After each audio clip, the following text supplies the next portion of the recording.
আজকে আমি বানাবো চিকেন রেজালা। তার জন্য প্রথমে ধনে, জিরে, মৌরি, এলাচ, লবঙ্গ, দারচিনি, জায়ফল ভেজে গুঁড়ো করে নেব। কাজু, বাদাম, পোস্ত বেটে নেব।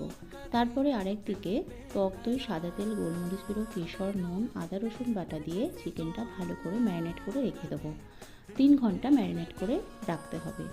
তারপরে কড়াইতে তেল দিয়ে তাতে শুকনো লঙ্কা, এলাচ, দারচিনি, লবঙ্গ ফোড়ন দিয়ে পেঁয়াজ বাটা দিয়ে দেবো। এখানে আমি 4টে বড় বড় পেঁয়াজ নিয়ে নিয়েছি। তারপরে আদা রসুন বাটা দিয়ে ভালো করে কষে ম্যারিনেট করা চিকেনটা দিয়ে দেবো। তারপরে কষে ঢাকা দিয়ে রেখে ঠিক 15 মিনিট বাদে খুলে দেখব যে একটু তেল ছেড়ে আসলে তারপরে 1 চামচ ঘি, কাজু বাদাম পোস্ত বাটা দিয়ে আবারও নেড়ে চেড়ে ঢাকা দিয়ে রাখবো। তারপরে চিকেন রেজালা ভাজা মশলা দিয়ে একটু নেড়ে চেড়ে সার্ভ করব। আমার চিকেন রেজালাটা রেডি হয়ে